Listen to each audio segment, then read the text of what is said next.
Bonjour à toutes et à tous, bienvenue sur Plan Blanc Santé. Alors aujourd'hui, nous avons le plaisir d'être avec Monsieur Jade. Bonjour Monsieur, Bonjour Ali, comment allez-vous? très bien et toi? Bah écoutez, je vais très bien. Très bien. Ça nous fait énormément plaisir de vous avoir avec nous. Alors, est-ce que vous pouvez commencer par vous présenter? Parfait. Alors, merci encore de m'avoir accueilli dans Plan Blanc Santé. Je m'appelle Jad, j'ai 27 ans, je suis d'origine libanaise et à la base je suis infirmier. Ah, infirmier. Donc, alors, est-ce que vous avez fait vos études en France ou au Liban? Alors j'ai fait mes études à l'étranger au Liban. D'accord. Et d'ailleurs, on m'a dit que la formation d'infirmier au Liban était beaucoup plus stricte que dans les autres pays. Est-ce que c'est vrai? Alors en fait au Liban on a deux systèmes, deux écoles de formation en tant qu'infirmier. Vous avez l'école américaine et l'école française. D'accord. Les deux écoles sont très très difficiles et très différentes avec une différente approche comme dans la médecine américaine et la médecine française. Mais je dirais la formation d'infirmier c'est l'une des formations les plus difficiles dans le monde. D'accord. Et alors, vous êtes infirmier de formation. Effectivement. Est-ce que vous pouvez nous raconter euh, comment vous êtes devenu infirmier? À quel moment, durant votre jeunesse, vous vous êtes dit, ce métier, cette profession, c'est fait pour moi? Alors effectivement, être infirmier, c'est pas un plan que j'avais depuis quand j'étais jeune. C'était durant ma première année à l'université. J'étais en train de faire des études d'ingénieur. Je voulais être un ingénieur en mécatronique. Le problème au Liban, on a cette petite culture que vous pouvez être un des trois professions, soit médecin, soit ingénieur, soit avocat. Si vous faites autre profession, vous êtes pratiquement un grand échec. Alors c'était durant la première année d'ingénierie que je faisais une profession que j'avais pas vraiment de passion et j'ai rencontré d'autres étudiants qui étaient en train d'étudier, qui suivaient une formation pour être infirmier et c'était là où j'ai découvert, bah, être infirmier, c'est pas que les soins basiques, de prendre soin d'un patient, de lui donner une douche, de lui donner les manger, de lui donner un médicament. Il y a vraiment une science derrière ce métier. Et je me suis intéressé de plus en plus et je me suis décidé de faire une reconversion sans même informer mes parents. D'accord, ah carrément. Ah oui, d'accord. Et alors, est-ce que durant votre formation d'infirmier, lorsque vous avez pris votre poste, vous avez appris pas mal de choses humainement et professionnellement? Effectivement, quand on commence la formation d'être infirmier, bah déjà la matière de la manière de voir les choses, la perspective, la relation avec l'être humain, que ce soit un patient, que ce soit vos collègues dans la vie, de tous les jours, elle change. On apprend à entendre, on apprend à mieux communiquer et après on apprend beaucoup à mieux gérer les émotions, que ce soit les émotions qu'on qu'on perçoit, qu'on prend ou les émotions aussi qu'on donne aux patients ou les gens autour de nous. Et c'est vrai que on ne perçoit pas forcément ça lorsqu'on n'est pas soignant, enfin je veux dire lorsqu'on n'est pas infirmier. Euh, c'est vrai qu'il y a toute cette dimension à prendre en compte. Et dans notre prise en charge, en tout cas, je pense que c'est même, euh, ça fait partie des choses les plus importantes. Et aujourd'hui, alors, on va aborder l'évolution. Donc, après votre carrière en tant que infirmier, euh, est-ce que vous avez des petits regrets en évoluant? Ce que je veux dire par là, c'est, est-ce que ça vous manque pas aussi un peu le métier d'infirmier? Bien sûr que ça me manque. Ah oui? Heu, Ça me manque le plus quand je passe des demi-journées avec des infirmiers ou des médecins pour faire une formation sur comment utiliser l'appareil que je vends et là, je retouche ce monde d'infirmier, ce monde clinique d'être à côté du patient et oui, parfois ça me manque. C'est vrai. Mais c'est très bien. Euh, et est-ce qu'il y a des souvenirs, euh, des événements qui vous ont marqué durant votre profession d'infirmier? Alors l'événement qui m'a marqué le plus, c'était durant ma première année, heu, d'étudiant infirmier. D'accord. On était dans une EHPAD et il y avait un vieux monsieur qui m'a demandé juste de l'aider à s'asseoir sur une chaise comme celle-là. Il était sur une chaise roulante. Alors je suis venu, j'ai pris le monsieur avec la technique, d'infirmier pour, sécuriser le dos et pas se blesser et je lui ai positionné sur, le canapé, sur un petit sofa et il m'a donné un petit bisou sur, mon épaule C'est ici. vrai? Oui et Ah. ça m'a tellement touché. Ça m'a tellement touché que même maintenant quand j'y pense, ça me donne les larmes aux yeux pour être honnête et durant ce moment, j'ai juste regardé le monsieur comme ça. Je me suis j'ai sorti de la chambre, je suis parti directement aux toilettes et j'ai commencé à pleurer. Après, il y avait notre instructeur qui est venu et elle m'a dit: «Jad, pourquoi tu pleures?» Je lui ai dit: «Bah, je sais pas, j'ai monsieur, il m'a donné un petit bisou sur mon épaule» et j'ai commencé à pleurer et c'est là que tu sens vraiment que le métier d'infirmier, c'est plus qu'un métier, c'est pas un métier, c'est vraiment prendre soin des vieux, des malades, des jeunes, des adultes. C'est un métier qui change la vie des personnes. Mais en faisant des choses simples aussi, hein, parce Mmh, que là, c'est juste une aide hein, qui a été effectivement. apportée et Mmh, finalement, pour la personne, ça a été quelque chose ouais. de grandiose. Donc, il y a cette notion aussi de... Alors, peut-être que, vous voyez, le patient que vous avez aidé avait besoin aussi peut-être d'attention, quelque chose comme ça, et c'est ce que vous avez apporté, peut-être même pas en le verbalisant. Donc, c'est vrai qu'il y a des histoires comme ça qui Mmh sont mh. assez touchantes dans la profession. Et dans la profession infirmier, est-ce qu'il y a euh, des contextes de travail qui sont assez difficiles ou plutôt, je dirais, dans le métier d'infirmier, qu'est-ce qui est difficile? Mmh. Parce que je pense que effectivement, il y a le bon côté, il y a le côté relationnel, le patient, l'équipe, l'organisation, etc. Mais alors, petite info comme ça, aujourd'hui, il semblerait que la durée de vie d'un infirmier, Moins c'est que 5 10 ans. ans. 5 ans maintenant? 5-10 ans, OK. c'est vrai. Pourquoi? Est-ce que ce métier est difficile physiquement, Mmh mh. mentalement, émotionnellement? Est-ce que vous avez déjà été amené à être confronté à ce type de situation? Mmh. Mmh. Je suis d'accord avec toi, Ellie, encore une fois, c'est le métier le plus difficile au monde Ouais, et je sais aussi, mes informations, la durée de vie moyenne du travail en tant qu'infirmier ne dépasse pas les 10 ans. Comme tu as dit, c'est ouais. entre 5 et 10 ans, ça c'est très, très vrai Mm. et d'après mon expérience, ma petite expérience en tant qu'infirmier, je pense que c'est à cause de la fatigue physiquement, mentalement et émotionnellement. Ouais, Moi, j'ai pratiqué en réanimation durant la période de Covid où on faisait des shifts de 12 heures durant la nuit. Et c'est pas facile les shifts de 12 heures. Tu sais plus quand tu dois dormir, c'est quand tu vrai. dois rester Ouais. réveillé. En plus, tu as un masque N95 dans ton visage pour 12 heures. Tu finis avec une trace sur le visage. C'est un métier qui est fatigant de tous les côtés. En plus, être à côté du patient, le voir en train de souffrir, Mm, de mm. mourir, C'est pas évident. ça te draine. Parce qu'il y a cette notion aussi d'être confronté à la mort qui est pas Mmh. évident aussi, c'est vrai. Ce que vous dites là est très intéressant.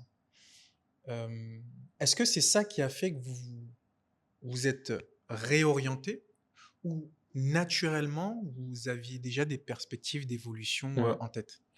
Alors, c'était en fait quand ma première année à l'université où j'ai décidé de changer d'être ingénieur à être infirmier, que ça a un peu pris cette approche où j'ai changé d'infirmier à l'hôpital à un infirmier libéral en touchant au monde des affaires.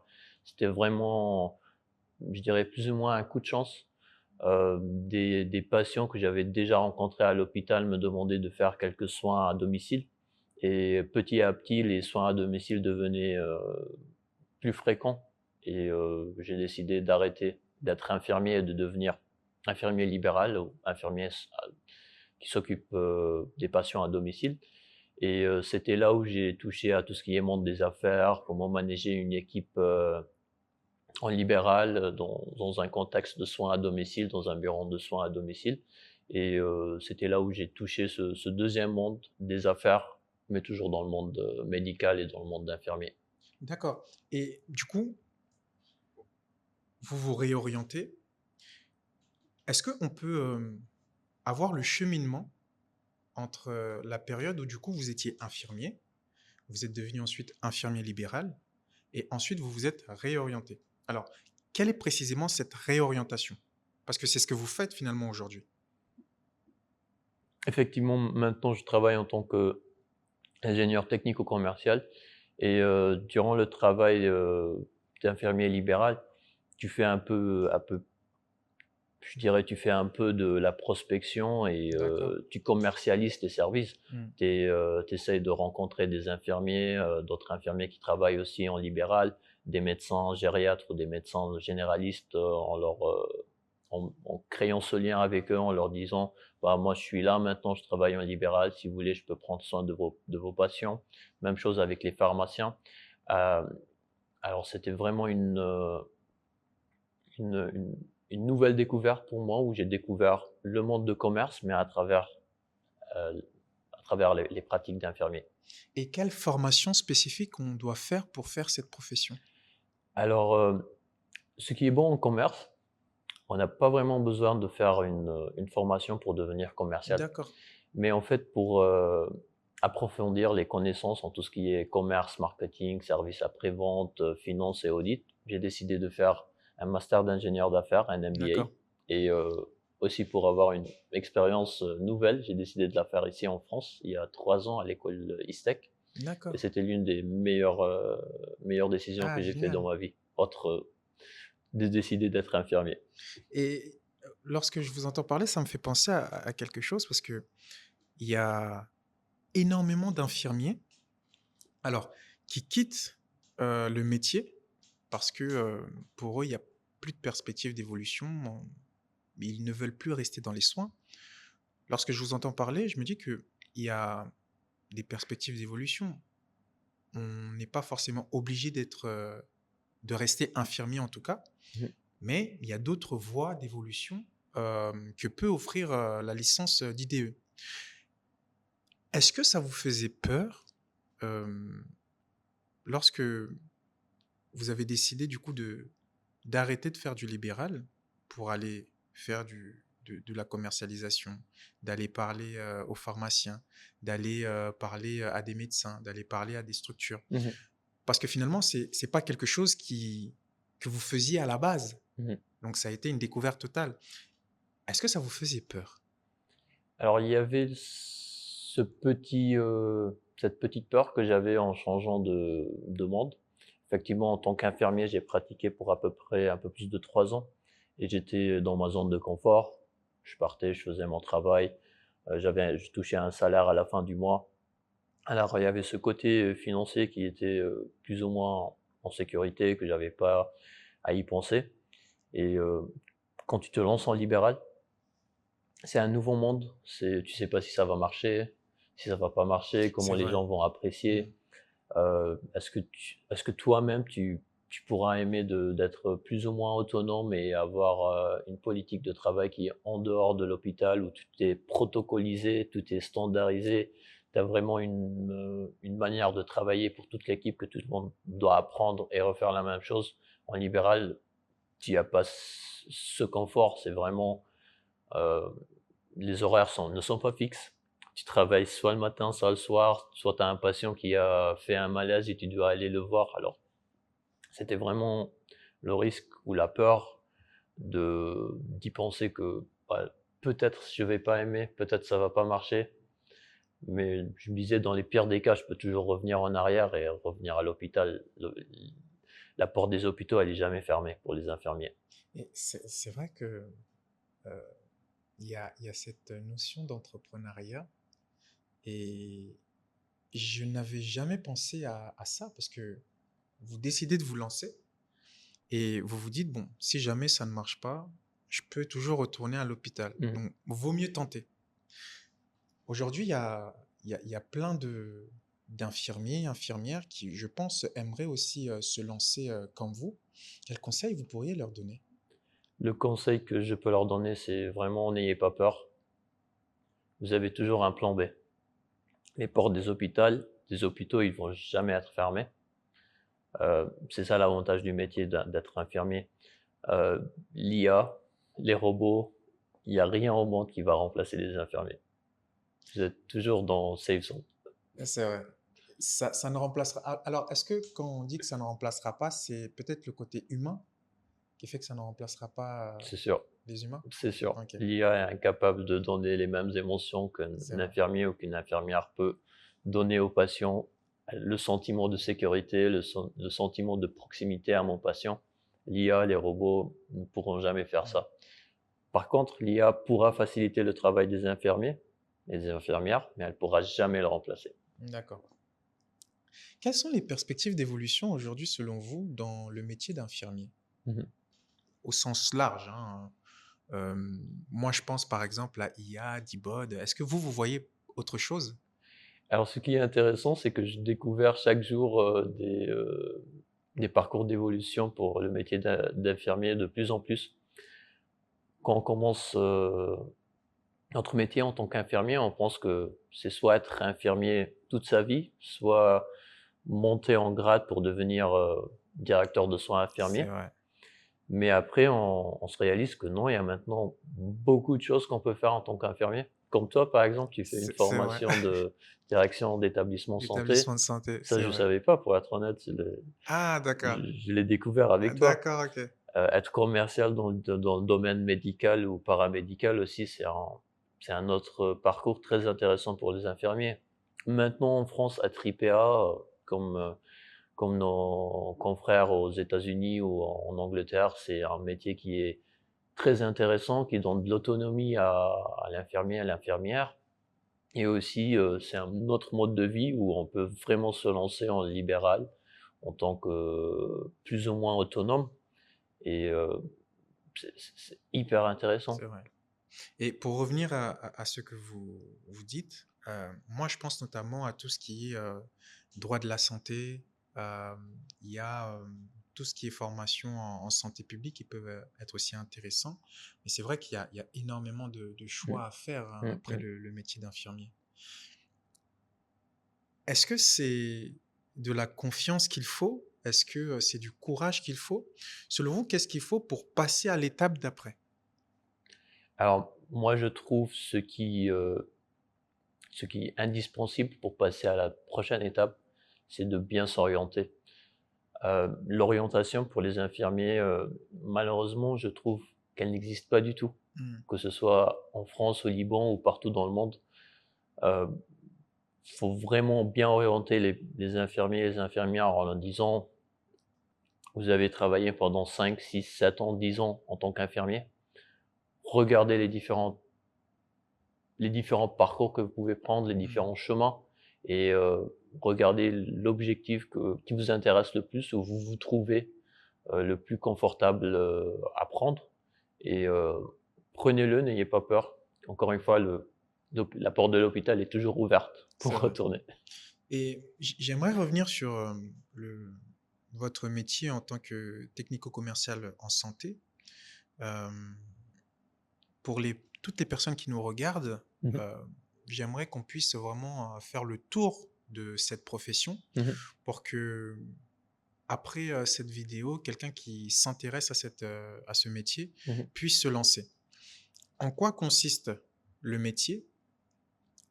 Je pense que je vous poserai d'autres questions par la suite. Je pense que la deuxième question, ce sera qu'est-ce que vous faites concrètement au quotidien? Mmh. Comment vous collaborez typiquement avec les autres professionnels de santé? Donc, la première question, c'est euh, en quoi consiste véritablement le métier de technico-commercial en santé? Alors le métier de technico-commercial en santé, c'est vraiment une double casquette, D'accord? surtout dans mon cas. C'est avoir une casquette commerciale et une casquette, médicale ou paramédicale. D'accord. Quand on porte ces 2 casquettes, c'est, on est capable de faire des choses magnifiques.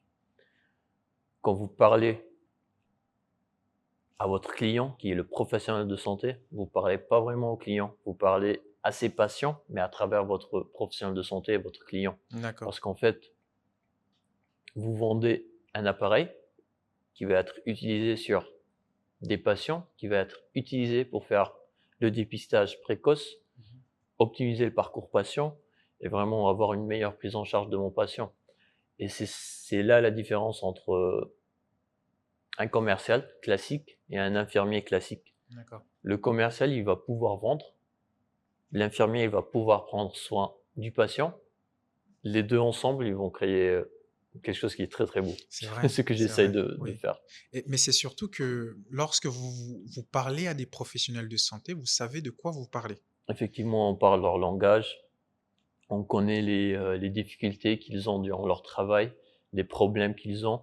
Alors c'est facile de créer une connexion avec ce professionnel de santé, que ce soit un médecin ou un infirmier, et c'est plus facile de se mettre dans leurs chaussures, dans leur place, à leur place, parce qu'en fait, on était à leur place dans un Mmh. certain moment. C'est vrai. Et concrètement sur le terrain, comment ça se passe? Est-ce que vous il y a vous avez des journées, types, Mmh mh. où, vous faites de la prospection, peut-être, une demi-matinée, ensuite le soir, je sais pas, vous êtes au bureau? Comment ça se passe? Alors en tant que commercial, il y a pas une journée type, c'est vraiment ça dépend des clients. Si jamais on a beaucoup de demandes entrantes pour, répondre à ces demandes et faire fixer une rendez-vous, une démonstration, une présentation. D'autres journées, on va avoir plein de journées de formation où on passe des demi-journées avec les infirmiers ou les médecins à les aider à utiliser la tablette.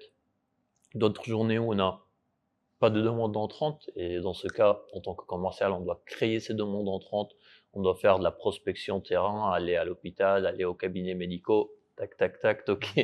toquer aux portes, leur disant: «J'ai cet appareil, elle fait X, Y, Z, ça vous intéresse?» Parfois, ils vous disent: «Non, vous avez une porte claquée dans la vitrine». Ça fait partie, Du du métier. travail commercial. D'autres jours, on fait que de l'administratif pour prendre soin des dossiers, des devis, pour voir comment ça avance. D'autres, c'est juste des relances, que ce soit téléphoniques, email. Vraiment, on n'a pas des journées typiques. Il y a des journées où on travaille 8 heures, d'autres où on travaille que 2 heures, mais par contre, vous avez plein de déplacements. Vous avez, par exemple, avant-hier, j'ai fait un trajet de 600 kilomètres, 300 kilomètres aller, 300 kilomètres retour. Et Ah ouais. bah, il y a plein de déplacements Mmh aussi, mh. ce qui peut être un avantage pour, explorer la France aussi, les campagnes et les petits villages. Ah, donc vous voyagez, partout Dans la France, dans oui. la France? Ouais. Vous pouvez aller à Marseille, comme vous pouvez aller, à Lille, comme vous pouvez aller à Strasbourg? Alors vous avez un secteur bien défini. D'accord, Dans notre équipe, on est, une dizaine de personnes avec chacun un secteur, bien défini. d'accord. Ah ouais, quand même. Ah, c'est pas mal du coup pour, découvrir le pays du coup. Ah, c'est pas mal ça. Faut toujours regarder le côté positif des Bah choses. oui, bah oui. Hem, dans tout ce que vous me dites, est-ce que vous trouvez du plaisir dans ce que vous faites? Est-ce que vous êtes épanoui dans votre métier? Je suis alors j'ai eu la chance d'être, demandé cette question juste avant notre petite interview. Il y a des journées où j'adore mon métier. Il y a des journées où je déteste mon métier. Ça Ah oui, vraiment, ça dépend si ça se c'est passe vrai, bien c'est ou vrai. non. C'est la même chose, quand j'étais infirmier. Il y a des journées, où mon patient, il est en très bonne santé, il évolue, il devient mieux. On va être très, très content. D'autres journées où mon patient, je vois que sa santé, elle est en train de se détériorer et là, on va pas être content. Même chose en tant que commercial. On a des mois où on peut vendre 6-7 machines et on va être content, on Mmh. atteint notre objectif. D'autres mois où c'est un peu plus calme, où on vend 2-3 machines, on va être un peu stressé. Et est-ce que, les professionnels de santé, lorsque vous les abordez, hem, est-ce qu'ils sont toujours réceptifs? Ou, bon, même si, vous êtes infirmier, même si, vous vendez, un dispositif, médical, bon, d'accord, ça nous intéresse pas, mais est-ce qu'ils vous accueillent quand même? Ça dépend des moments, ça dépend si on tombe sur un infirmier, qui passe une très bonne journée où tout Ouais. se passe très, très bien, il va t'accueillir, il va être plus de content de te recevoir. D'autres journées où un médecin, il a tous ses patients qui sont en retard, patient qui lui a posé un lapin, bah, il va pas être Ah en oui, bon mood oui, oui. pour pour t'accueillir et il va être stressé, il va pas t'accueillir. Vraiment ça dépend et en plus, je pense que personne n'aime les démarches commerciales. C'est vrai? Bon, moi, en tout cas, ça me tente pas trop. Je c'est pas trop mon truc d'aller faire du porte-à-porte, et cetera. Mais ça peut être intéressant, c'est vrai, ça peut être très intéressant. J'ai cru comprendre que vous travaillez aussi, vous pouvez être amené à travailler avec, des structures comme les CPTS. Hem, Est-ce que c'est eux qui vous contactent? Est-ce que c'est vous qui les contactez? Comment se Mmh. passe, le travail avec, ces structures-là? Alors effectivement, on travaille avec les CPTS, les hôpitaux publics, privés, D'accord. MSP, les cabinets médicaux, les IPA aussi en libéral, les infirmiers libérales. Alors on travaille avec une cible clientèle qui est assez vaste Mmh. et ça dépend. Parfois c'est eux qui nous contactent. Par exemple, ils ont vu notre appareil chez un médecin ou chez un collègue et ils ont eu un bon feedback en leur disant: «Je suis très content de l'appareil. Est-ce que vous pouvez me faire une présentation, une démo?» D'autres fois, on essaye de faire, la prospection sur LinkedIn en cherchant qui est le coordinateur de la MSP, qui est le président de la CPTS. Petite demande de connexion, essayer de lui envoyer un message. Vraiment ça dépend des journées, ça dépend des approches. Aujourd'hui, effectivement, on vous sent épanoui dans votre profession. Hem, Comment faire? Comment faire pour qu'un infirmier qui, heu, souhaite se réorienter puisse trouver sa voie? Alors, je sais qu'effectivement dans la profession d'infirmier, en tout cas dans les études qui nous amènent vers ce métier, on nous parle peut-être pas assez des perspectives d'évolution. Alors, il y a, comme vous avez dit, l'évolution de base, hein, donc infirmier, cadre, cadre supérieur et puis directeur des Mmh. soins. Mais comment trouver sa voie? Comment faire en sorte pour être infirmier et se dire que moi, ce qui est fait pour moi, c'est être IAD, être IBOD, être, je sais pas, cadre de santé. Comment faire? Est-ce que c'est lorsqu'on travaille, on se rend compte qu'on a des appétences pour certaines choses Mmh. et qu'on doit travailler justement ces choses pour lesquelles on est bon et c'est ce qui va nous amener à trouver notre voie. Quel conseil vous donneriez à un infirmier qui souhaite trouver sa voie, toujours dans le métier de la santé? Mmh. Alors mon conseil, c'est d'être curieux. C'est Ouais, vraiment avoir la curiosité de demander, aux gens c'est quoi exactement leur travail, qu'est-ce qu'ils font dans la vie et plus de on demande plus de questions. Vous allez avoir plus de réponses, vous allez avoir plus, d'informations dans votre tête. Vous allez pouvoir, analyser ces informations et penser d'une façon critique et clinique en disant: «Bah, ce métier, il m'intéresse, ce métier, il ne m'intéresse pas» et vraiment, il y a pas un parcours, que tout le monde doit suivre. Je ne dis pas que tous les infirmiers doivent se reconvertir en ingénieur technico-commercial. C'est vraiment le parcours, qui plaît à la personne, qui est qui est en ligne avec leur caractère et ce qu'ils aiment et vraiment demander des questions, être curieux et analyser les informations qu'on a et avoir une vision dans le futur et essayer de regarder: «Est-ce que je me vois dans cette position? Est-ce que je peux faire la même chose que cette personne elle fait? Est-ce que c'est quelque chose que j'aime bien ou non?» d'accord. Quel conseil vous donnerez à un étudiant infirmier de première année? Première année. Ça, c'est rigolo parce qu'en fait, je me rappelle quand j'étais un étudiant en infirmier en première année et c'est triste, les autres infirmiers, les infirmiers seniors, ils avaient une expérience de 3, 4, 5 ans et 6 ans. Ils me disaient: «Jad, c'est ta première année en tant qu'infirmier, tu as le temps encore de changer». Ouais. Ça, c'est vraiment quand on était étudiant et un infirmier te disait ça, c'était vraiment choquant. Ouais. Mais mon conseil, c'est non, c'est un métier qui est très difficile. La formation, elle est très difficile, mais ça va vous ouvrir des portes dans le futur que vous pouvez pas imaginer.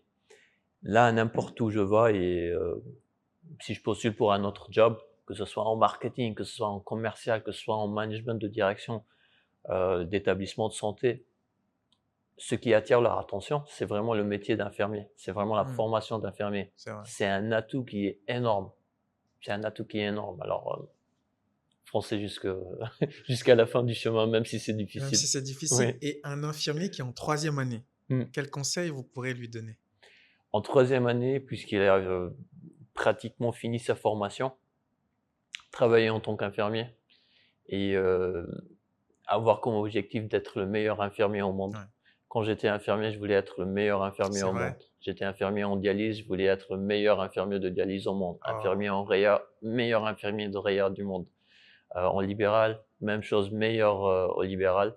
Et après, maintenant, je suis ingénieur technico-commercial. Je veux être le meilleur ingénieur technico-commercial. C'est vraiment d'avoir des objectifs qui sont grands et d'essayer toujours de faire son mieux. et quel conseil vous donnerez à un infirmier qui a pris ses fonctions et qui exerce maintenant? Heu, Être curieux, regarder la prochaine étape que vous voulez faire. Si vous êtes à l'aise et épanoui en tant qu'infirmier, bah, très bien, continuez dans ce projet et essayez de grandir beaucoup plus. Si vous sentez que vous êtes bloqué, que vous voulez, essayer une autre chose, allez-y, foncez, n'ayez pas peur. Alors, on va pouvoir terminer l'interview. Est-ce que vous avez des éléments à rajouter, des éléments qui vous semblent importants, un message à faire passer à tous les infirmiers qui sont encore en recherche de- d'évolution qui pourrait leur plaire, euh, à tous les professionnels de santé qui peuvent vous écouter aujourd'hui, si vous avez des éléments à rajouter, un conseil à donner. Mmh. Alors je veux bien leur dire merci. Merci de prendre soin de nous et de tous les patients du monde. On peut j on n'est jamais assez reconnaissant pour, les infirmiers ou les médecins. 2, c'est, un conseil. Alors ça va être un petit récapitulatif de ce qu'on a dit. Oui, Être curieux, n'ayez pas peur, demandez des questions et projetez-vous dans le futur, essayez de voir c'est quoi le meilleur parcours pour vous. c'est vrai que c'est très intéressant. Et il y a une chose que je retiens, c'est le fait que si on souhaite se lancer dans la profession d'infirmier, il faut être le meilleur infirmier. Et dedans, il y a plusieurs dimensions. Il y a la dimension soins, il y a la dimension relationnelle, il y a la dimension collaboration et partenariat avec les autres professionnels de santé.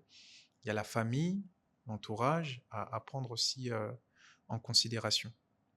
Et je pense qu'aujourd'hui, lorsqu'on fait cette profession, euh, on doit avoir votre vision des choses parce que je pense que en ayant cette vision, bah, on va pouvoir faire comme vous l'avez dit tout à l'heure, lorsque le patient souhaite qu'on l'aide pour faire quelque chose, si on a vraiment envie de le faire, si on montre vraiment qu'on est apte et orienté à pouvoir aider la personne, je pense que les patients le voient Mmh. et directement, ils nous redonnent ce que nous leur avons donné. Mmh. Bah, écoutez, merci beaucoup, Monsieur Jade. Merci Merci à toi, pour vos mots. c'était un plaisir. Euh, c'est été un plaisir pour nous, bah, pour moi aussi, parce que je suis aussi un peu infirmier. Et je pense que cette interview va énormément parler aux infirmiers et à toutes les infirmiers et infirmières qui souhaitent évoluer dans leur profession. Je vous dis à très bientôt. Merci à toi, Bon très courage. bientôt. Merci à vous aussi. Merci, au revoir.